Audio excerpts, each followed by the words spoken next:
Boa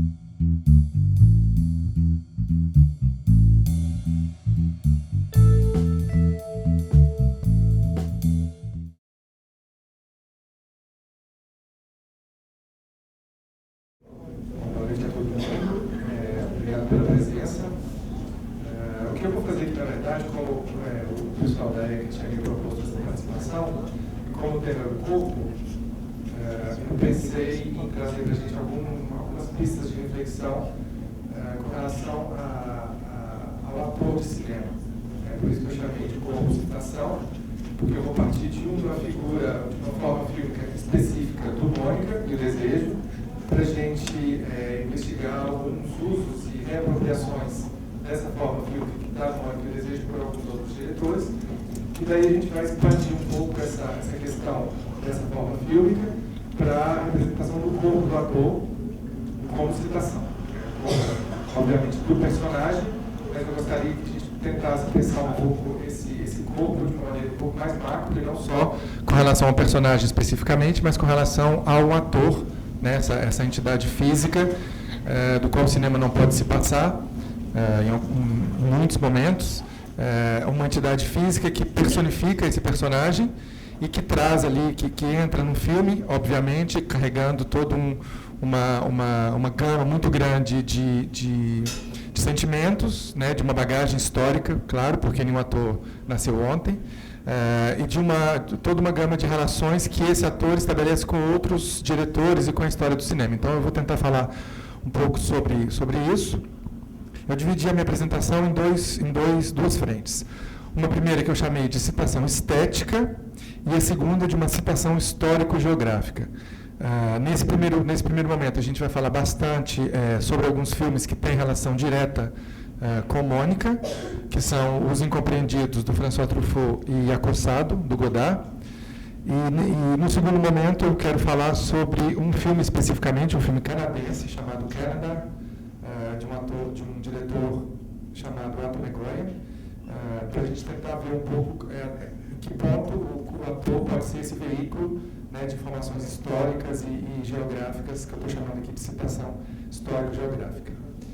Eu espero que o trechinho que eu trouxe do Canadá funcione, que seria interessante da gente ver. Então vamos começar pela citação estética. Alguém já conhecia o Mônica? Não? Realmente é um filme do Bergman que não está entre os mais conhecidos, embora eu acho que seja um filme fundador, é um filme bem importante da primeira fase da carreira dele. O filme é de 53, Bergman filmou até 2003, ou seja, aqui ele estava apenas começando, e o Mônica realmente é um divisor de águas, né, na carreira do Bergman, e vocês vão ver que também, não só na carreira do Bergman, mas na carreira de outros diretores que tomam esse filme realmente como um filme fundador, por diversos motivos, dentre eles essa forma fílmica que eu chamei a atenção no começo, que é olhar para a câmera. Espero que todo mundo tenha sentido um aperto no coração naquele momento em que a Mônica nos encara, no nosso olho de espectador. É sobre isso que eu vou falar, na verdade, essa forma fílmica que eu estou chamando a atenção é olhar para a câmera. Então, vou falar um pouquinho rapidinho sobre o que Mônica representou nesse meados ali dos anos 50, e depois eu vou passar dois trechinhos do Acossado e do Incompreendidos, onde a gente vai ter citações. Tinha ali uma questão sociológica muito importante, que foi essencial para o estabelecimento do cinema americano, né, como indústria de influência de massas no mundo todo. Grande parte dessa influência se deu graças ao estabelecimento do que a gente chama de Star System. Isso no cinema americano. Os cineastas europeus, quando vão tentar se reapropriar dessa maneira, né, de falar sobre atores, eles vão ter uma postura frontalmente contra esse endeusamento do ator que o cinema americano propunha. É nesse sentido que um filme como Stromboli, do Roberto Rossellini, é fundador nesse sentido, porque o que ele faz? Rossellini era um diretor, né, vocês devem saber, do neorrealismo italiano, que fez a maior parte da sua carreira na Itália, do pós-guerra, fazendo filmes sobre esse período histórico e social bastante conturbado, que foi a saída da guerra na Itália depois dos anos 40. O que o Rossellini vai fazer? Ele vai para os Estados Unidos buscar uma atriz totalmente estabelecida no sistema do Star System americano, e vai trazer essa atriz para a realidade europeia e vai completamente destruir esse mito que foi criado em torno dessa atriz. Eu estou falando, obviamente, da Ingrid Bergman, com quem ele se casou mais tarde, e com quem ele fez outros filmes, dentre eles Viagem à Itália, enfim, o Stromboli tem essa marca de ter sido esse primeiro filme muito importante, onde esse estatuto da estrela era totalmente colocado por terra, jogado no chão e pisado em cima, em prol de um outro tipo de representação, onde o corpo do ator fosse menos endeusado ou menos sacralizado do que no cinema americano. O Stromboli, para quem nunca viu o filme, é um filme que se passa numa ilha do norte da Sicília, né? A Sicília é a ilha que fica no sulzinho da bota ali da Itália, e é a história de uma mulher, justamente, que vai para esse povoado, né, de Stromboli, que é o nome do vulcão, e se depara ali com uma realidade crua, uma realidade de pescadores, de gente simples e humilde, e ela vindo, né, de um background um pouco mais refinado, ela é obrigada a se soltar das suas amarras de pequena burguesa para conseguir conviver com esse pessoal dessa ilha. Não é por acaso que o filme fala muito, não só da personagem Karen, mas também da própria Ingrid Bergman, né, que deixa de lado todo o Star System americano para fazer carreira, para voltar, na verdade, porque ela era sueca, assim como o Bergman. Eles não têm nenhum parentesco, apesar do nome muito próximo. Então, ela deixa todo esse lado do Star System americano para poder fazer carreira no cinema europeu, e aí sim, tendo sistemas e maneiras de encarnar personagem de maneiras totalmente diferentes do que ela vinha fazendo até então no cinema americano.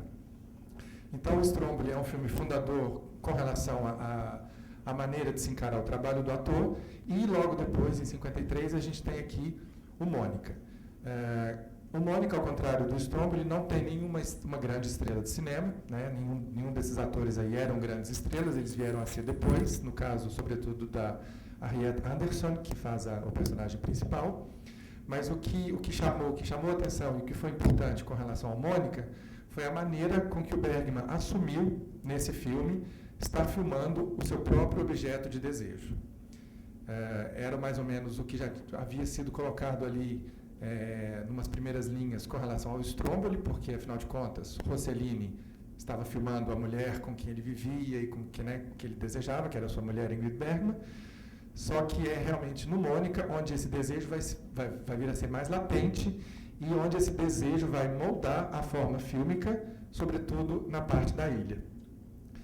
Tem um teórico francês chamado Alain Bergalac que escreveu um livro sobre Mônica, onde ele vai dizer que a gente pode completamente ver o filme Mônica sem levar em consideração essa dimensão de um homem filmando o objeto do seu desejo. E aí sim o filme vai ser um filme ok, um filme ousado para a época, mas nada que deixaria esse filme na história do cinema. O Bergalac vai dizer o seguinte, que o Mônica só passou para a história do cinema porque foi o primeiro filme onde um diretor realmente assumiu estar filmando o seu objeto de desejo, né, aquele corpo que ele deseja, e a partir desse momento ele construiu toda a forma fílmica em volta da expressão desse desejo. Não sei se vocês perceberam em diversos momentos da ilha que existe uma relação quase que de gato e rato entre a Mônica e a câmera do Bergman, né? Tem um joguinho ali de sedução, um jogo de toma lá da cá, que ela estabelece abertamente com a câmera, que é identificada com o corpo do cineasta, né? Com o próprio Bergman, e ali se estabelece sim uma certa composição tripartite entre Mônica, Harry, que seria o rival, né? O Alain Bergalac chama o Harry de rival ficcional do próprio diretor, e o próprio diretor enquanto instância narrativa. Então tem todo um jogo tripartite que se estabelece, sobretudo nas sequências da ilha, onde o Bergman vai estar colocando em questão, colocando como centro do filme, o seu próprio desejo. Uma das cenas que a gente poderia chamar a atenção com relação a isso é a primeira manhã do casal na ilha, em que a Mônica sai do barco, o Harry está dormindo no barco, ela sai do barquinho, a câmera está num plano aberto, né, de longe, ela sai do barco, levanta e tal, vai fazer café, e ela vai fazer xixi. Quando a Mônica vai fazer xixi, ela corre atrás de uma árvore, a gente não vê, ela fica no no fora de campo, ela vai atrás da árvore, faz xixi e a gente só vê ela saindo, levantando a calcinha e voltando para o barco. E o Olabergalá vai dizer o seguinte: pô, eles estão numa ilha. Mônica foi um filme totalmente fundador e formador do pessoal da Nouvelle Vague, né, a partir ali do final dos anos 50, dentre eles Jean-Luc Godard e François Truffaut. Os dois vão ver esse filme logo quando ele estreou. A França foi um dos poucos países onde Mônica não foi proibido, então eles vão ver o filme logo depois, 54, 55, e vão ficar totalmente fascinados justamente por essa liberdade, né, essa maneira de se filmar, de ter um filme onde o homem, né, o diretor, filma o seu objeto de desejo de uma maneira tão livre e tão desejosa realmente, ali onde os desejos não estão escondidos. E, no fundo, a história da Nouvelle Vague nada mais vai ser do que homens, né, diretores homens, filmando atrizes com as quais eles vão ter relações, ou sexuais ou amorosas, né, mais ou menos longas ali. Então, a história da Nouvelle Vague vai ser, antes de tudo, uma história de cama. Isso não sou eu que estou falando, todos os diretores, os historiadores e teóricos de cinema dizem isso, né, que a Nouvelle Vague é uma história que eles chamam de coucherie, né, histórias de relações sexuais amorosas entre garotos e garotas. E isso vai estar realmente como tema principal dos dois filmes fundadores, né, da Nouvelle Vague, que são O Acossado, do Godard, e Os Incompreendidos, do Truffaut. Eu acho muito interessante o que os distribuidores brasileiros fizeram com Mônica, porque, na verdade, o título original do filme é Um Verão com Mônica, que não diz muita coisa, e aí, quando o filme foi lançado no Brasil, ele teve esse título que eu acho bem interessante, que resume um pouco toda a trama e todo o cerne do filme, que é colocar a palavra desejo no título. A gente viu aqui a Mônica, que é um personagem ali meio que... Ela é quase um personagem melodramático. Vocês tiveram, acho que, aula com a Esther Hamburger, né, sobre o corpo do melodrama. Ela é quase um personagem melodramático, porque ela é um personagem que está ali naquela confluência entre a lei e o desejo. E, no fundo, ela vai escolher o desejo, o que muitas vezes no melodrama clássico nem sempre acontece. O corpo no melodrama clássico vai ser um corpo, às vezes, sufocado demais pela lei, seja a lei social, seja a lei, né, de uma sociedade qualquer ali onde ele está inserido. E aqui, o que a Mônica vai fazer ao se libertar dessas amarras? Ela vai escolher o seu próprio desejo e dar uma banana para as leis sociais. Eu gostaria, então, que a gente visse de novo, mais uma vez, esse momento aqui do olhar para a câmera. Eu espero, como eu falei, que vocês tenham sentido um aperto no coração e visto que naquele momento ali alguma coisa de diferente acontecia. Eu vou falar logo sobre ele, porque exatamente que esse olhar para a câmera, por que ele foi fundador e quais foram os frutos que ele deu mais tarde nos filmes da Nouvelle Vague. De construção, ele é oriundo do teatro, né? No teatro, a gente tem um endereçamento da palavra ou do ator com relação ao espectador muito mais utilizado, muito mais comum. É o que um dos teóricos do teatro, que é o Bertolt Brecht, vai chamar da quebra da quarta parede, né? Ele vai dizer que a partir daquele momento ali, a partir do momento em que o ator dialoga ou endereça a palavra diretamente para o espectador, aquela quarta parede invisível, né, que organiza a cena teatral, ela vai ser colocada abaixo. Aqui a Mônica, ela dinamita a quarta parede, né, não só coloca abaixo, mas ela dinamita de uma maneira muito violenta, justamente por quê? Porque no cinema, esse tipo de endereçamento do olhar ou da palavra é simplesmente menos comum do que no teatro, né? Ele tem ali todo esse invólucro formal do universo ficcional, que é muito mais presente, muito mais inviolável, né, mais dificilmente inviolável, do que a perversão da quarta parede na cena teatral. Por isso que ele foi encarado de uma maneira tão violenta, né, pelo Bergman, e foi visto pelos cineastas ali que estavam, né, buscando novas formas narrativas. Por isso que ele foi visto de uma maneira tão urgente e foi tão importante para esses dois cineastas. Eu queria que a gente visse agora justamente o final do Acossado e o final dos Incompreendidos, que terminam ambos, vocês já devem ter imaginado, com um olhar para a câmera. Os Incompreendidos, do François Truffaut, 1959, primeiro longa-metragem dele. que conta a história de um rapaz, de um garoto, né, de 12, 13 anos, que depois de uma série de pequenas delinquências é mandado para um reformatório e finalmente consegue fugir desse reformatório. Então, a história do Antoine Doinel, que é esse personagem que vai ser retomado pelo Truffaut mais 2 ou 3 vezes depois, fazendo como personagem fílmico, naquele momento ali, naquele momento de ruptura da própria vida do personagem Antoine Doinel, como é que ele vai representar essa ruptura? Através de um olhar para a câmera. A gente vai ter uma pequena diferença de representação com relação a esse aqui do Mônica. Vocês vão ver por quê, já já a gente pode falar sobre ele. Mas, enfim, é também um momento de ruptura que é materializado por esse olhar para a câmera dessa criança, do Antoine Doinel.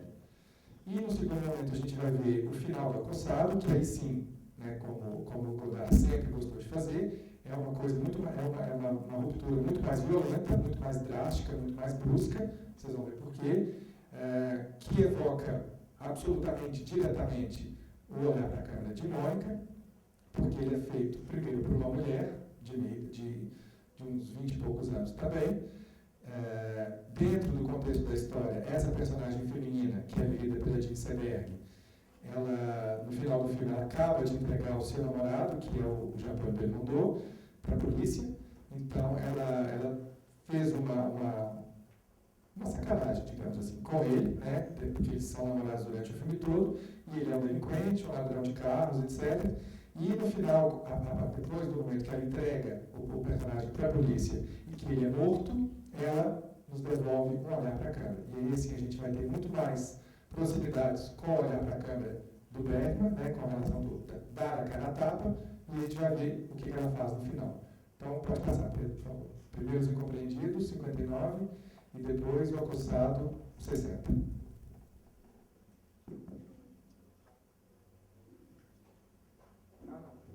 Primeiro Acossado?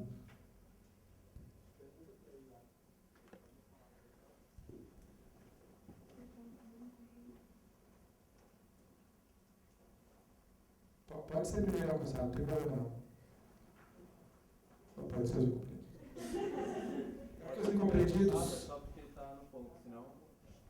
Se puder ser Os Incompreendidos primeiro, pode ser, porque vocês vão ver, é um olhar para a câmera bem mais doce, bem mais...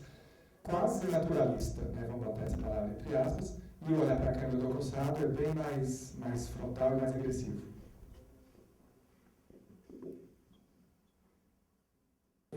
Depois de ter feito o que ela fez, de ter entregado ele para a polícia e dele ter sido morto por causa dela.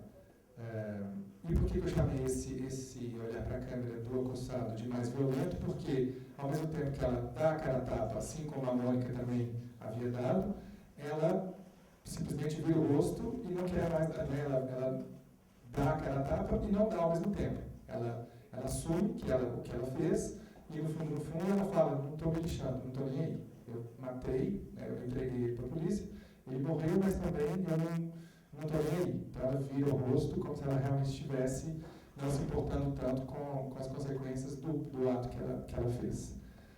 Alguma pergunta, algum comentário? Então, essa é a primeira parte que eu chamei de citação estética de uma forma fílmica, né, do olhar para a câmera, nesses 3 primeiros filmes. Decorrente dessa primeira forma de citação estética, eu queria falar um pouquinho com relação ao corpo do ator como desejo de fraternidade. A partir justamente aqui da Nouvelle Vague, esses diretores da Nouvelle Vague que começaram fazendo filmes no final dos anos 50 e continuaram aí nos anos 60 e 70, havia um intercâmbio muito grande de atores entre eles. O principal desses atores, com certeza, é o Jean-Pierre Léaud, que é esse menino que a gente vê aqui nos Incompreendidos, e que foi um dos poucos atores franceses da época que passeou por diversos cineastas que se identificam com outros cineastas, vão buscar, através do corpo do ator, uma maneira de citar a obra, né, desse cineasta em questão, corpo de um ator que ficou, né, diretamente ligado à obra desse diretor principal. A gente tem, então, o Jean-Pierre Léaud percorrendo essas diversas fases, não só do cinema francês, mas também do cinema asiático, bem mais tarde, e também de algumas atrizes do próprio François Truffaut. E o exemplo que eu trouxe aqui para ilustrar essa transmissão do desejo de fraternidade através do corpo do ator é um exemplo de um filme malaio, de um diretor chamado Tsai Ming-liang. O filme se chama Face, de 2009, que foi feito, não é por acaso, 50 anos depois, justamente, do incompreendido, da relação, ouvindo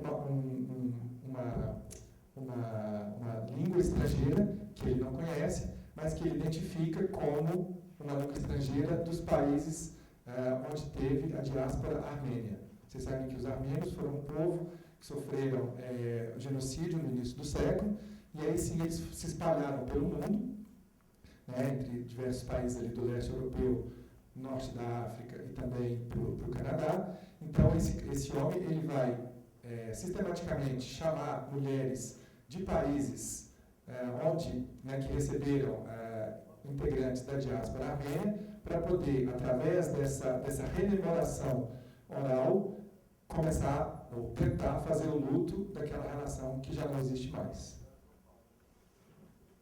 Ficou claro ou não? A história do filme é meio complicada mesmo, assim, a gente só entende o que está acontecendo depois de uma hora de filme, que a gente vê que essa mulher que ele contrata, né, para poder jantar com ele, parece aparentemente um jantar romântico, mas no fundo não é, essa mulher paga. A gente só vai se dar conta disso no meio do filme, que aquilo ali se trata, na verdade, de um ritual onde ele busca fazer o luto dessa relação dessa mulher que ele perdeu para o seu intérprete, para o seu mal. Parecida, né, com a do Mônica, sobretudo na questão tripartite que eu falei, que é o diretor filmando o objeto de desejo, seu objeto de desejo, sua mulher, sendo ali, aqui no caso, abertamente cortejada e se deixando cortejar por esse terceiro elemento que seria o rival. O filme é todo mais ou menos em cima desses rituais, né? O ator aqui, o personagem, vai fazer esses rituais para poder se liberar desse trauma, né, de ter perdido a sua mulher para o guia turístico que falava a língua que ele não conhece, ou seja, ele trazia de toda uma bagagem histórica que esse diretor não conseguia decifrar. E é tudo feito muito em cima do próprio diretor. O Atom McGuire, ele é canadense, nascido no Egito e de origem armênia, de pais armênios, ou seja, ele é um palimpsesto ali de referências culturais e históricas. Ele não fala armênio, né, e ele fez justamente esse filme para poder se livrar ali de alguns fantasmas do passado, enfim, do passado do seu povo, porque é um povo justamente que é muito marcado por essa questão do genocídio, né, que eles sofreram da parte dos turcos. Mas o que eu acho mais interessante nessa sequência é como, nesse filme, no geral, é como o corpo dessa atriz que muda sistematicamente a cada vez que muda a igreja, ele muda a atriz. E aí essa atriz, a partir do momento em que ele, né, tem esse código ali de servir o vinho para ela se levanta, pede para usar o telefone, se levanta, vai para a profundidade de campo, começa a falar nessa língua estrangeira, e a partir daí ele vai construindo a sua memória, né, para poder ultrapassar esse trauma pessoal que ele sofreu. Então, como eu falei, esse dado de ser o ritual, a gente só vai entender no meio do filme. A princípio, ele está tentando reencontrar mulheres, né, para poder refazer a sua vida, mas no fundo não é nada disso.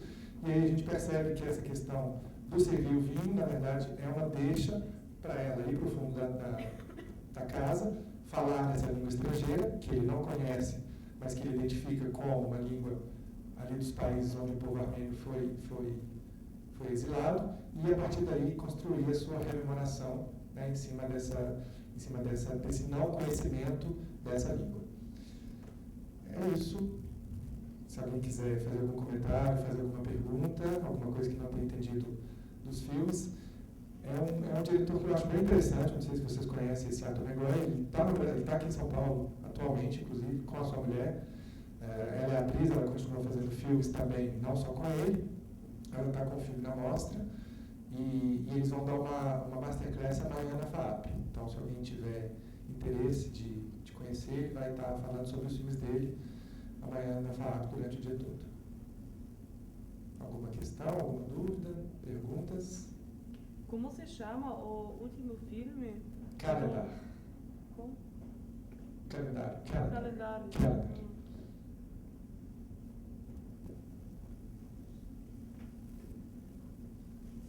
Pedro, a gente queria agradecer primeiro sua explicação do cinema. É sempre um outro filme que a gente assiste. Como fala? Outros, né? A gente teve. Agora, como a gente é da educação física, do esporte, eu gostaria de perguntar para você, enfim, que você fizesse uma reflexão sobre esse corpo-estação. Eu não sei, uma cena que me marcou muito foi que primeiro ela vai ao cinema, né? A Mônica. Ela vai ao cinema com o Rei e me parece que a partir de então ela quer viver uma vida de cinema, né? Fora daquelas leis.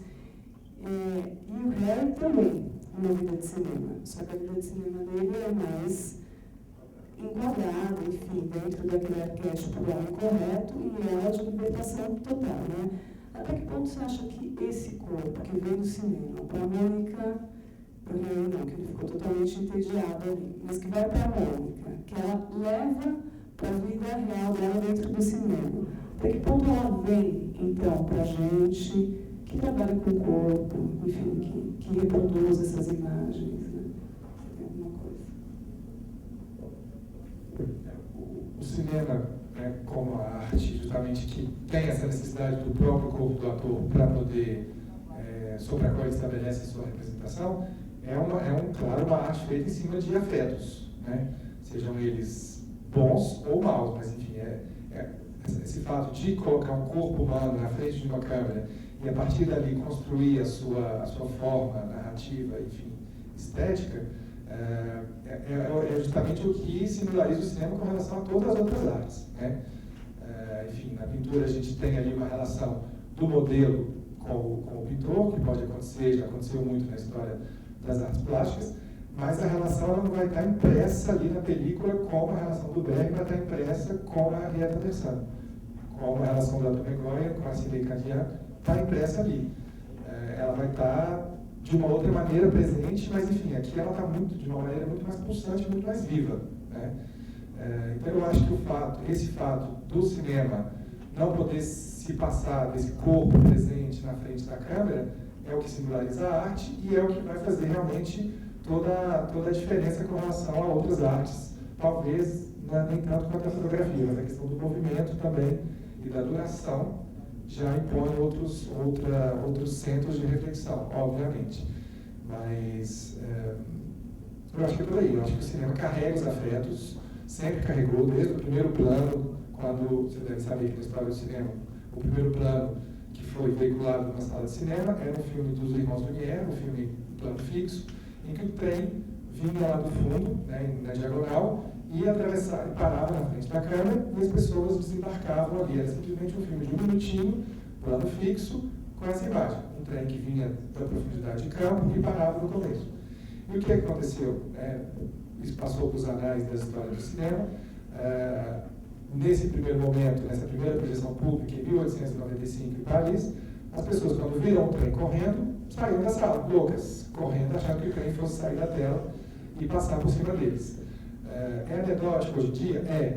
Mas enfim, eu acho que reflete muito o espírito dessa época, né, de uma novidade, essa questão da novidade, primeiro, a novidade do movimento, segundo, a relação que o cinema tem com a realidade mesmo, com essa realidade que está impressa ali na película e que é passada de uma maneira muito mais, digamos, acreditável do que na pintura, na fotografia, etc. Então, tem essa âncora dupla do cinema, com relação aos afetos, né, e com relação a uma representação mais fidedigna da realidade. Então, toda a história do cinema foi a partir daí, todas as reinvenções dos cinemas são a partir daí. Vocês veem aqui que eu estou falando que a Nouvelle Vague foi esse momento de ruptura e de reinvenção, onde o corpo, o desejo, o sexo estavam totalmente era o centro dos filmes. Então, todas as reinvenções do cinema passam pelo corpo do ator. Eu faço um trabalho de pesquisa em cima de atores de cinema, justamente para tentar investigar um pouco essa questão dos afetos que se transmitem, né? Essa relação que se transmite entre diretor, corpo desejante, e ator, corpo desejado. Eu parto desse princípio justamente para tentar entender qual a singularidade dessa arte, onde esse corpo que está sendo filmado vai meio que moldar o que o diretor vai ver e como ele vai captar aquela realidade. É o que a gente chama em cinema de auto-mise-en-scène. Mise-en-scène seria uma encenação. A tradução de mise-en-scène seria encenação.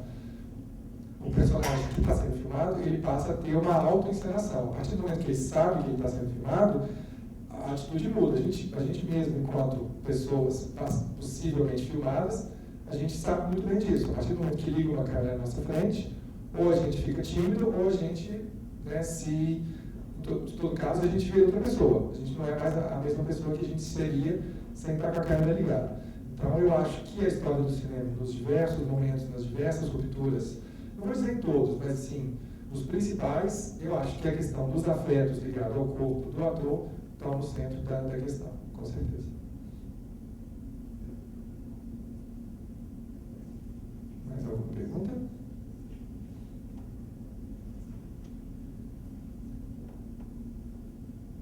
Eu achei interessante porque eu não sei nada de cinema, né? Mas eu nunca tinha pensado assim, dessa forma, né? Do próprio diretor, não sei se eu posso dizer isso também, é uma pergunta. O próprio diretor expressando essa corporeidade através do filme, né? Que eu achei muito interessante a forma do diretor falando como poderia ser uma corporeidade que é dele, mas que ele quer. Que se transmite dos atores, claro. Na verdade, isso é a realidade, né? A maioria dos diretores de cinema, enfim, por não terem uma experiência teatral ou por deixarem essa parte de criação mais na mão do ator, eles não impõem tanto essa corporeidade, esse gesto para o ator. Eles deixam o ator meio que criar ali com relação à sua bagagem, à sua experiência, enfim. Mas eu acho que esses casos, como o Woody Allen, como o Almodóvar, talvez como o Tarantino também, eles têm o seu interesse justamente por isso, porque são corpos facilmente identificáveis, né? Todo mundo conhece o corpo do Woody Allen, todo mundo conhece o corpo do Almodóvar, e é uma maneira deles imprimirem realmente uma marca pessoal nos filmes. Uma entre outras, claro, entre tantas que não passam necessariamente pelo corpo do ator, podem passar pela montagem, pela iluminação, etc. Mas essa maneira de imprimir uma corporeidade através do corpo do ator, baseado no corpo do próprio diretor, é uma das maneiras de se fazer, né? E como o Hitchcock também fazia, não sei se vocês conhecem essa anedota, que o Hitchcock sempre aparecia no início dos filmes dele. Uma aparição cameo, que a gente chama assim, rapidinha, E se tornou sistemático, tanto que as pessoas iam ao cinema e ficavam brincando de identificar o Hitchcock. Onde está o óbvio, exatamente.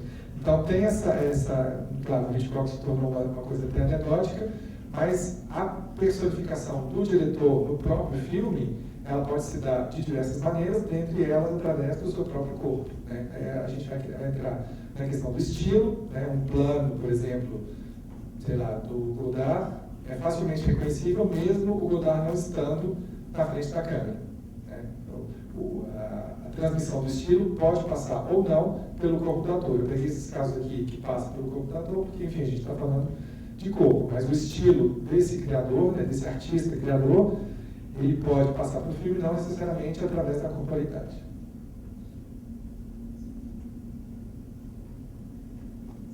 Mais alguém? Se alguém se interessar, eu tenho esse texto desse pesquisador que eu falei, Alain Bergalat, uma análise sobre Mônica, onde ele vai justamente defender que o filme tem que ser lido através dessa relação diretor-musa. Eu tenho o texto traduzido, o texto foi escrito originalmente em francês, eu tenho traduzido. Se alguém quiser deixar um e-mailzinho, eu posso eventualmente mandar o texto, se alguém se interessar pela questão dos corpos desejantes, filmando corpos desejados.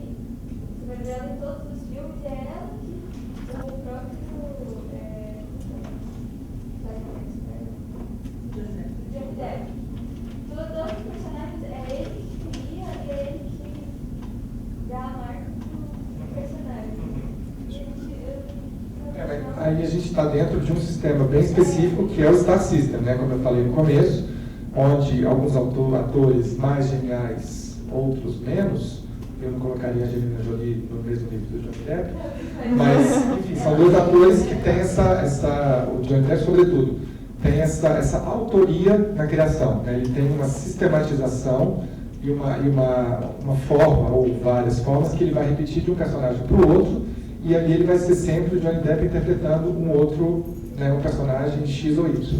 Então tem essa questão que é muito ligada ao Star System e também ligada à teoria do ator-autor, né, que o ator ele pode ser considerado autor a partir do momento que ele, né, sem necessariamente dirigir um filme ou escrever um roteiro, ele vai meio que moldar a forma de um filme pelo simples fato dele aparecer nesse filme e dele já ter toda uma bagagem político, histórico, cultural que ele carrega, né, enquanto pessoa e que ele vai imprimir no filme ali de uma maneira às vezes subterrânea, às vezes mais sutil. É o caso, por exemplo, de um ator como o Marlon Brando, ou James Cagney, que é o grande intérprete dos gangsters americanos dos anos 40 e 50, que são atores específicos que se especializaram em um certo tipo de papel e que vão repetir isso à exaustão, que vão ser sempre geniais e que, né, vão sempre chamar a atenção, mas que vão estar sempre fazendo mais ou menos o mesmo tipo de papel, né?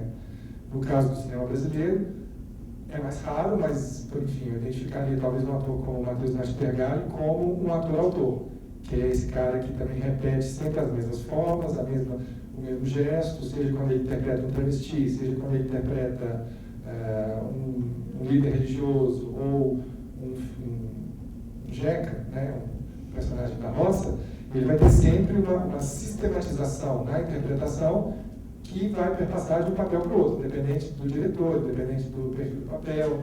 Ele vai ter sempre ali aqueles gestos que ele vai repetir, um jeito de falar, um jeito de virar os olhos, ou então de abordar, um jeito de caminhar. E é muito em cima disso. A análise estética que eu reivindico do corpo do ator é em cima disso, é em cima da análise do gesto, em cima da análise da voz, da utilização do sotaque ou não, é por aí. É uma coisa que eu, enquanto pesquisador de cinema, que não é tão feito, né, nos meios teóricos, é justamente reivindicar essa necessidade que o teatro já faz, o cinema um pouco menos, de entender o corpo do ator como uma obra, né, como um objeto, ao mesmo tempo uma obra e um instrumento. Ele vai utilizar esse corpo dele para criar uma obra que vai ser facilmente reconhecida em qualquer filme que ele for entrar. Aquele gesto vai ser o gesto do Marlon Brando. Aquele jeito de andar vai ser um jeito de andar do James Cagney ou do John Wayne, que era um cowboy que andava requebrando. Então os cowboys do John Wayne todos vão quebrar. Do primeiro filme ao último, eles andam meio com a bacia meio solta. E é uma marca, uma característica, assim como, sei lá, as maçãs do Cézanne ou como as mulheres angulosas do Picasso. Isso realmente, eu reivindico isso como uma forma, um artista, no caso, um ator.